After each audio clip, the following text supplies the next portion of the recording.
Les autorités françaises avaient annoncé leur retour pour l'été, puis pour Noël. Mais leur portrait s'étale toujours sur la façade du siège de France Télévisions à Paris.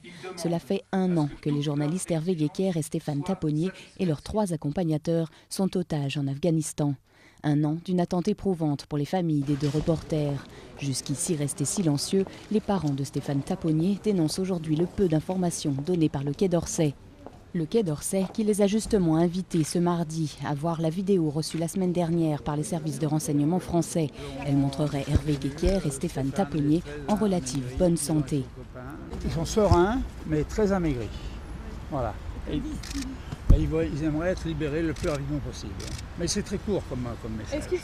À la rédaction de France 3, où depuis le début on oscille entre forte médiatisation de l'affaire et silence prudent pour ne pas nuire aux négociations, cet anniversaire est mal vécu. C'est vrai que c'est un moment difficile pour les familles, pour les proches et pour tous les confrères, consoeurs qui sont ici dans la rédaction et qui espéraient bien sûr que tout soit terminé, qu'on puisse fêter la fin d'année tous réunis. Donc c'est vrai que le climat est un peu pesant. Journée spéciale sur toutes les chaînes de France Télévisions ce mercredi et un clip pour ne pas oublier. Il y a 1 an, juste après l'enlèvement des 2 journalistes à 60 km de Kaboul, les autorités françaises avaient d'abord dénoncé leur imprudence. Aujourd'hui, elles tentent plutôt de rassurer.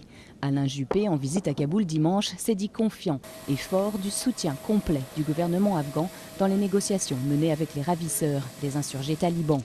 Mais Florence Aubenas, ex-otage et présidente du comité de soutien aux 2 journalistes de France 3, doute que tout soit vraiment fait pour les libérer. On n'a pas le luxe de pouvoir perdre l'espoir. Mais on est en train de perdre la confiance et ça c'est extrêmement grave. Ce qu'on voudrait, c'est que l'État français soit entièrement mobilisé sur ce dossier et le dise. Sur ce dossier, mais aussi sur celui des 6 autres Français actuellement retenus en otage dans le monde. 5 ont été enlevés au Niger en septembre et sont désormais détenus au Mali. Et puis il y a aussi Denis Alex, agent des services de renseignement, retenu en otage en Somalie depuis bientôt 1 an et demi et dont Paris aurait reçu une preuve de vie début décembre. De tout mettre en œuvre pour ma libération.